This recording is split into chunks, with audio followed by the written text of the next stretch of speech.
नमस्कार दोस्तों, स्वागत है आपका हमारे इस YouTube चैनल में जिसका नाम है वीकेसी विशु। आज का हमारा जो टॉपिक है सीटेट का पेपर 2 एसएसटी करेंगे हम। और एसएसटी में भी हम सबसे ज़्यादा जो क्वेश्चन है वो पॉलिटिकल साइंस का लेके आ रखे हैं। और धीरे धीरे हम हिस्ट्री, ज्योग्राफी, ईवीएस, हम सारे सब्जेक्ट के जो पेपर है, टेस्ट पेपर है, हम उसको लेके आएंगे। और सबसे ज़्यादा आने वाले जो इम्पोर्टेंट क्वेश्चन है हम उसके बारे में आज हम बात करेंगे।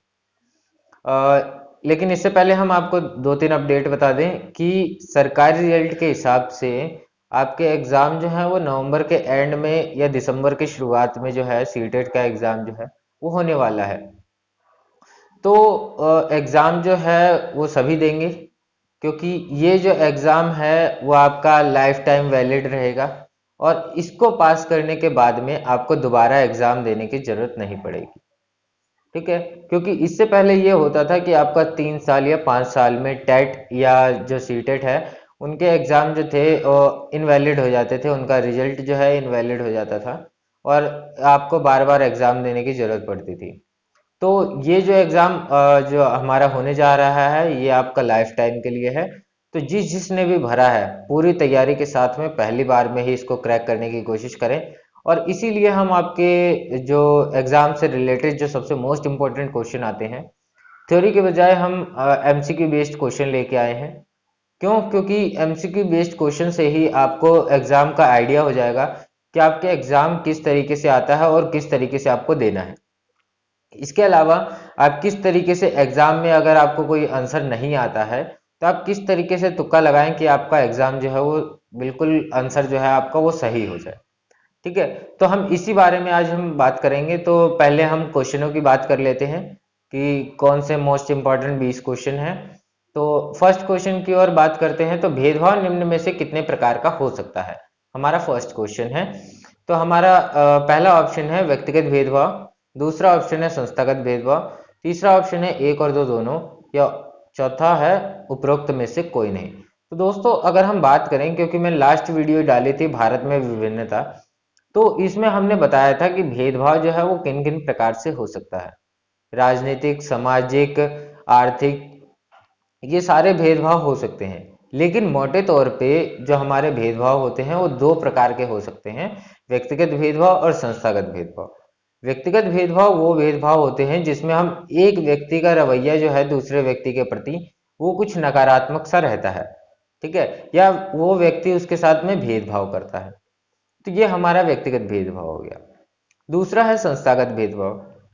संस्थागत भेदभाव वह भेदभाव है जो हम किसी एक संस्था का, एक व्यक्ति के समूह या किसी खास धर्म, किसी खास जाति को लेके जो उसका नकारात्मक रवैया होता है उसे हम संस्थागत भेदभाव कहते हैं। जैसे ब्रिटिश काल के टाइम पे भारतीयों के प्रति ब्रिटिश सरकार का जो रवैया रहा है, जो भेदभावपूर्ण रवैया रहा है, उसे हम संस्थागत भेदभाव की संज्ञा दे सकते हैं।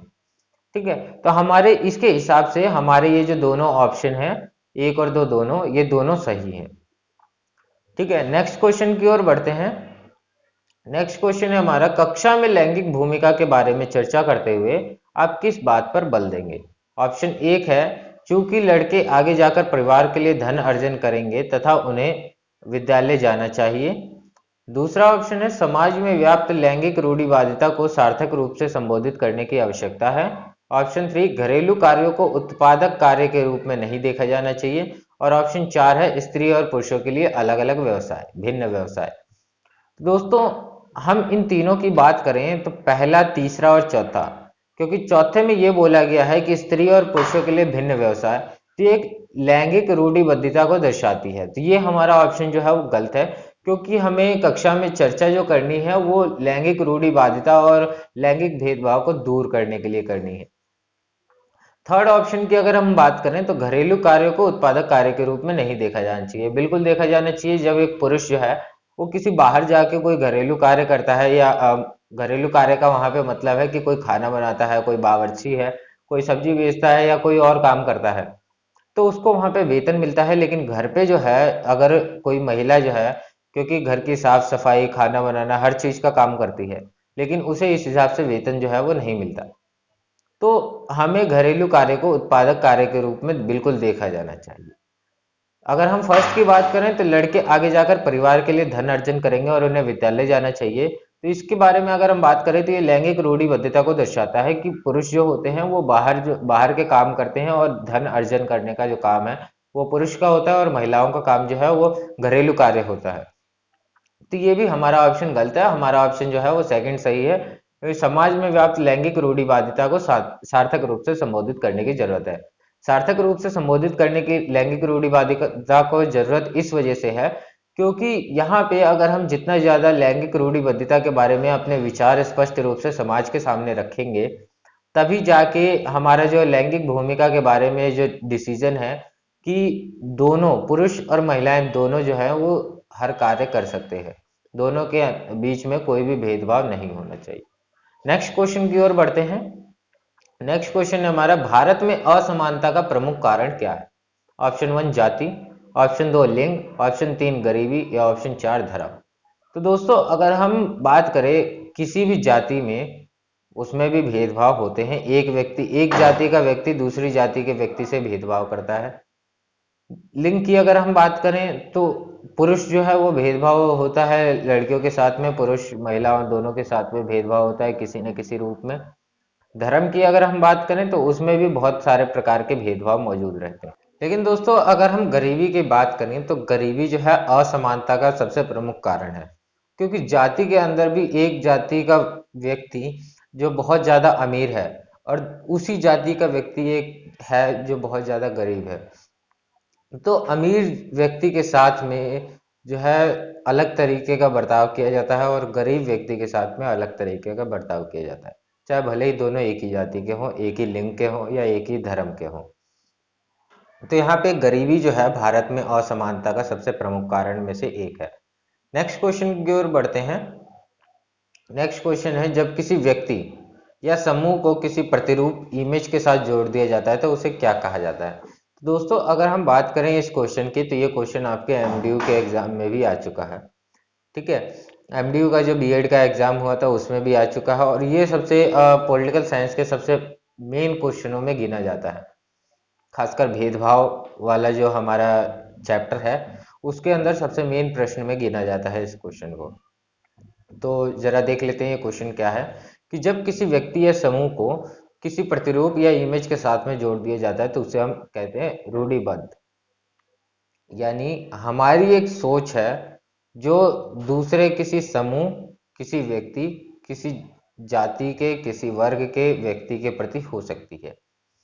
जैसे अगर हम एक एग्जांपल दें, किस खास धर्म का व्यक्ति जो है वो बिल्कुल ही बेकार होते हैं या बिल्कुल ही अच्छे नहीं होते।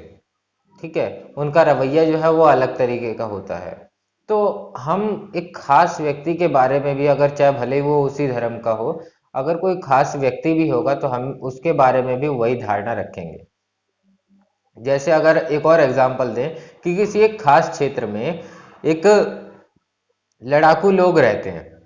ठीक है, अब उस खास क्षेत्र में अगर चाहे भले ही एक लड़ाकू बंदा तुम्हारे सामने ऐसा बंदा आता है जो लड़ाकू नहीं है, तब भी हम उस व्यक्ति के बारे में वही धारणा बना के रखेंगे कि ये उस जगह से आता है तो ये भी लड़ाकू ही होगा।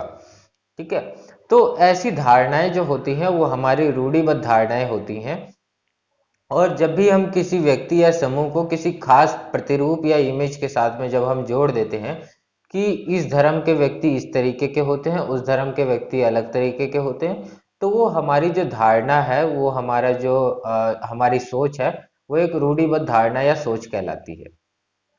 नेक्स्ट क्वेश्चन पे आते हैं। संवैधानिक उपचारों का अधिकार, ऑप्शन 1 शिक्षा का अधिकार अधिनियम 2009 को निष्कासित करता है। ऑप्शन 2 न्यायपालिका को संसद द्वारा लागू कानून को निरस्त करने की शक्ति प्रदान करता है। ऑप्शन 3 नागरिकों के मौलिक अधिकारों की रक्षा करता है। या ऑप्शन 4 संविधान संशोधन द्वारा स्वयं को सुधारने के विषय में है। तो दोस्तों अगर हम संवैधानिक उपचारों की बात करें तो संवैधानिक उपचारों में इस बात का प्रावधान है कि अगर आपके किसी भी मौलिक अधिकारों का हनन होता है तो आप सीधे सर्वोच्च न्यायालय में जाके आपके मौलिक अधिकारों को पुनः लागू करवा सकते हैं। ठीक है, तो हमारा ये जो थर्ड ऑप्शन है, नागरिकों के मौलिक अधिकारों की रक्षा करना, ये हमारा सही ऑप्शन है। नेक्स्ट क्वेश्चन की ओर बढ़ते हैं। नेक्स्ट क्वेश्चन है हमारा कि भारत में संविधान सभा के सिद्धांत का दर्शन सर्वप्रथम किसके द्वारा तैयार किया गया था? ऑप्शन एक Bal Gangadhar Tilak, option two Mahatma Gandhi, option three Motilal Nehru या ऑप्शन फोर जवाहरलाल नेहरू। तो दोस्तों अगर हम बात करें कि भारत में संविधान सभा के सिद्धांत का दर्शन सर्वप्रथम किसके द्वारा तैयार किया गया था, तो वो थे बाल गंगाधर तिलक। इन्होंने ही संविधान की प्रस्तावना के विषय में बात बोली थी। नेक्स्ट क्वेश्चन है संविधान के किस अनुच्छेद के अंतर्गत अस्पृश्यता के कारण किसी योग्यता को लागू करना कानून के अनुसार एक दंडनीय अपराध होगा?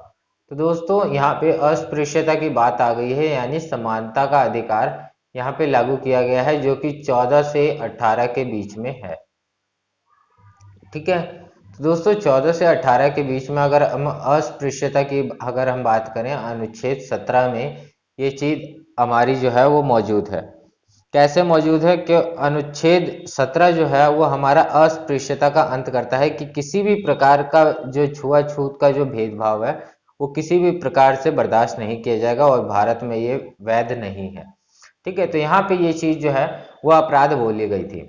नेक्स्ट क्वेश्चन की अगर हम बात करें, नेक्स्ट क्वेश्चन है हमारा जब राज्य धार्मिक क्रियाओं में किसी प्रकार का हस्तक्षेप नहीं करता तो उसे क्या कहा जाता है? ऑप्शन एक प्रभुसत्ता, ऑप्शन टू राजतंत्र, ऑप्शन थ्री स्वेच्छाचारी या ऑप्शन फोर धर्मनिरपेक्षता। तो दोस्तों यहाँ पे ये बोला गया है कि राज्य जो है वो धार्मिक क्रियाओं में हस्तक्षेप नहीं करेगा। तो ये बेसिकली धर्मनिरपेक्षता की बात बोल रहा है कि राज्य का कोई धर्म नहीं है और व्यक्ति जो है किसी भी धर्म को अपना सकते हैं, किसी भी धर्म के बारे में प्रचार प्रसार कर सकते हैं, उसको धर्म की पूरी आज़ादी है अपने धर्म की। इसके अलावा यहाँ पे ये बोला गया है कि राज्य जो है वो किसी खास धर्म का पक्ष नहीं लेगा। ठीक है, इसके अलावा जो राज्य है, राज्य का अपना कोई धर्म नहीं होगा और हर धर्म के व्यक्ति के प्रति समान रवैया जो है वो अपनाएगा। नेक्स्ट क्वेश्चन की अगर हम बात करें, नेक्स्ट क्वेश्चन है भारतीय राज्य की सरकार जो है वो किस प्रकार की है? ऑप्शन एक अध्यक्षात्मक सरकार, ऑप्शन दो लोकतांत्रिक सरकार, ऑप्शन थ्री साम्यवादी सरकार, ऑप्शन चार पूंजीवादी सरकार। तो दोस्तों अध्यक्षात्मक सरकार की अगर हम बात करें तो भारत में इस प्रकार की कोई भी सरकार जो है वो मौजूद नहीं है। पूंजीवादी सरकार जो है अमेरिका में मौजूद है, साम्यवादी सरकार जो है रूस और चीन में मौजूद है और लोकतांत्रिक सरकार जो है वो भारत में है। ठीक है, तो हमारा जो ऑप्शन यहाँ पे दो है वो सही है। नेक्स्ट क्वेश्चन पे आते हैं। नेक्स्ट क्वेश्चन है भारत में लोग जिस प्रक्रिया के द्वारा अपना प्रतिनिधि चुनते हैं उसे क्या कहा जाता है? ऑप्शन एक लोकतंत्र, ऑप्शन दो वयस्क मताधिकार, ऑप्शन थ्री प्रतिभागिता या ऑप्शन चार कुलीन तंत्र। तो दोस्तों लोकतंत्र का मतलब है लोगों का शासन। लोगों का शासन जो है वो लोगों द्वारा चुने गए जो प्रतिनिधि होते हैं उनके द्वारा जो शासन किया जाता है उसे हम कहते हैं लोकतंत्र। तो ये क्वेश्चन के हिसाब से ये आंसर जो है वो हमारा गलत है। हम भारत में किस प्रक्रिया के अनुसार जो है मतदान प्रणाली कराई जाती है, तो वह है वयस्क मताधिकार। कि कोई भी व्यक्ति जो 18 वर्ष से ऊपर का है उसको वोट डालने का अधिकार है, उसको अपनी सरकार चुनने का अधिकार है और साथ ही साथ जो एक उम्मीदवार के तौर पे वो खड़ा भी हो सकता है। तो हमारा सेकंड ऑप्शन यहाँ पे सही है। नेक्स्ट क्वेश्चन की बात करते हैं। नेक्स्ट क्वेश्चन पे आते हैं। जब किसी व्यक्ति को मंदिर में प्रवेश करने से रोका जाए तो ऐसे भेदभाव को आप निम्न में से किसके अंतर्गत रखेंगे? ऑप्शन एक अस्पृश्यता, ऑप्शन दो संघर्ष, ऑप्शन तीन न्याय अन्याय या ऑप्शन चार समानता। तो दोस्तों अगर हम बात करें कि मंदिर में प्रवेश करने से रोका गया है तो उसको अस्पृश्यता, इस भेदभाव को अस्पृश्यता के अंतर्गत रखेंगे। क्यों? क्योंकि समानता वो हो नहीं सकती, अन्याय हो नहीं सकता, संघर्ष का मतलब है कि उसके साथ बहुत ज्यादा हमें संघर्ष करना पड़ रहा है। ठीक है, तो अस्पृश्यता के भेदभाव के अंतर्गत हम उसको जो है मंदिर में प्रवेश करने से रोकते हैं। कि छुआछूत वगैरह जो होती है, कि अस्पृश्यता वाला जो भेदभाव होता है कि इसको छूना जो है वो हमारे धर्म भ्रष्ट हो जाएगा, तो ऐसे भेदभाव के अंतर्गत वो हमारे मंदिर में प्रवेश करेगा तो हम उसके साथ अस्पृश्यता वाला व्यवहार कर रहे होंगे। नेक्स्ट क्वेश्चन पे आते हैं। कि निम्न में से कौन सा कार्य स्थानीय शासन से संबंधित है। तो दोस्तों यहाँ पे स्थानीय शासन की कार्य व्यवस्था के बारे में हम जानते हैं कि संपूर्ण राज्य में शिक्षा की व्यवस्था करना, क्योंकि ये स्थानीय कार्य है तो पूरे राज्य की व्यवस्था जो है वो इसके अधिकार क्षेत्र में नहीं आती। सेकंड है स्थानीय विवादों का समाधान करना, बिल्कुल ये आंसर हमारा सही है कि जो व्यक्ति जहाँ के सदस्य हैं, जहाँ से वो चुना गया है, जहाँ का वो सरपंच है, वहाँ का जो स्थानीय विवाद है उसका समाधान करेगा। थर्ड ऑप्शन दे रखा है केंद्रीय करों की वसूली, क्योंकि केंद्रीय कर जो है वो हमारे सेंट्रल जो हमारे पूरे भारत के शामिल होते हैं, उसके कर की हम वसूली जो है वो नहीं कर सकते। और फोर्थ ऑप्शन हमारा भी गलत है। तो यहाँ पे सेकंड ऑप्शन जो है वो हमारा बिल्कुल राइट है। स्थानीय विवादों का ये समाधान करता है स्थानीय शासन। नेक्स्ट क्वेश्चन पे आते हैं, इनमें से कौन सा कार्य सरकार द्वारा किया जाता है।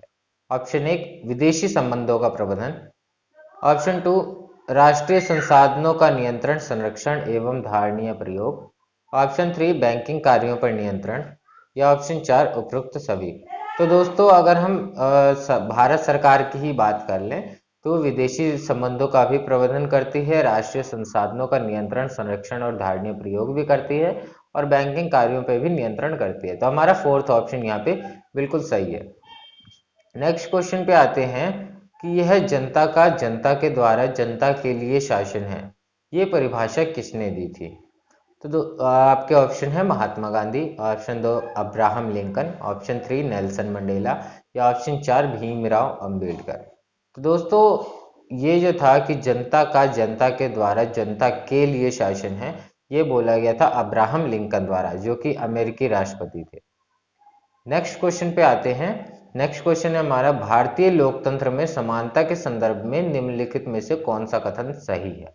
ऑप्शन एक कानून के समक्ष समानता, ऑप्शन दो प्रत्येक व्यक्ति को सार्वजनिक स्थलों पर जाने की स्वतंत्रता, ऑप्शन थ्री अस्पृश्यता का अंत, ऑप्शन चार उपरोक्त सभी। तो दोस्तों यहाँ पे समानता के संदर्भ में बात बोली गई है, तो ये कानून के समक्ष समानता हमारे मौलिक अधिकार में है, सार्वजनिक स्थलों पर घूमने की स्वतंत्रता भी है, और अस्पृश्यता का अंत भी कर दिया गया है हमारे संविधान द्वारा। यहाँ पे ऑप्शन फोर जो है वो हमारा राइट है। नेक्स्ट क्वेश्चन पे आते हैं। नेक्स्ट क्वेश्चन हमारा, लोकतांत्रिक किन ग्रीक शब्दों से बना हुआ है। ऑप्शन एक डेमोस, ऑप्शन दो क्रेशिया, ऑप्शन थ्री डेमोस तथा क्रेशिया, या ऑप्शन चार उपरोक्त में से कोई नहीं। तो दोस्तों ये हमारा जो लोकतांत्रिक शब्द लोकतांत्रिक जो वर्ड है वो हमारे दो शब्दों से बना है, डेमोस तथा क्रेशिया से। तो हमारा ऑप्शन थर्ड जो है वो यहाँ पे सही है। नेक्स्ट क्वेश्चन पे आते हैं, निम्न में से किस राज्य में सबसे पहले मध्याह्न भोजन लागू किया गया था।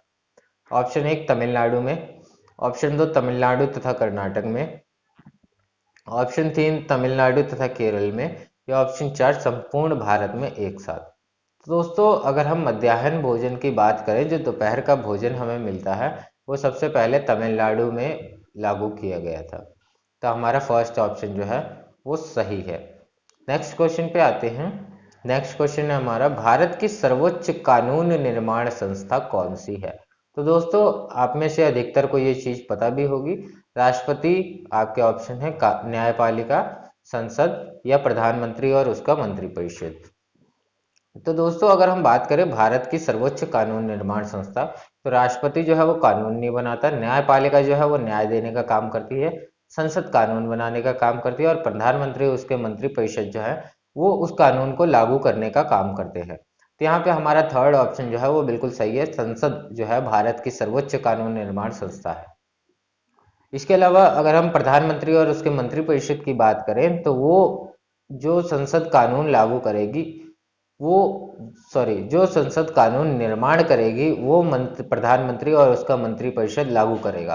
और इसके अलावा राष्ट्रपति जो है वो, अगर प्रधानमंत्री और मंत्रिपरिषद ने किसी नियम कानून को लागू किया है और कोई व्यक्ति उस कानून को नहीं मान रहा है, तो न्यायपालिका जो है उसे दंड का प्रावधान करती है।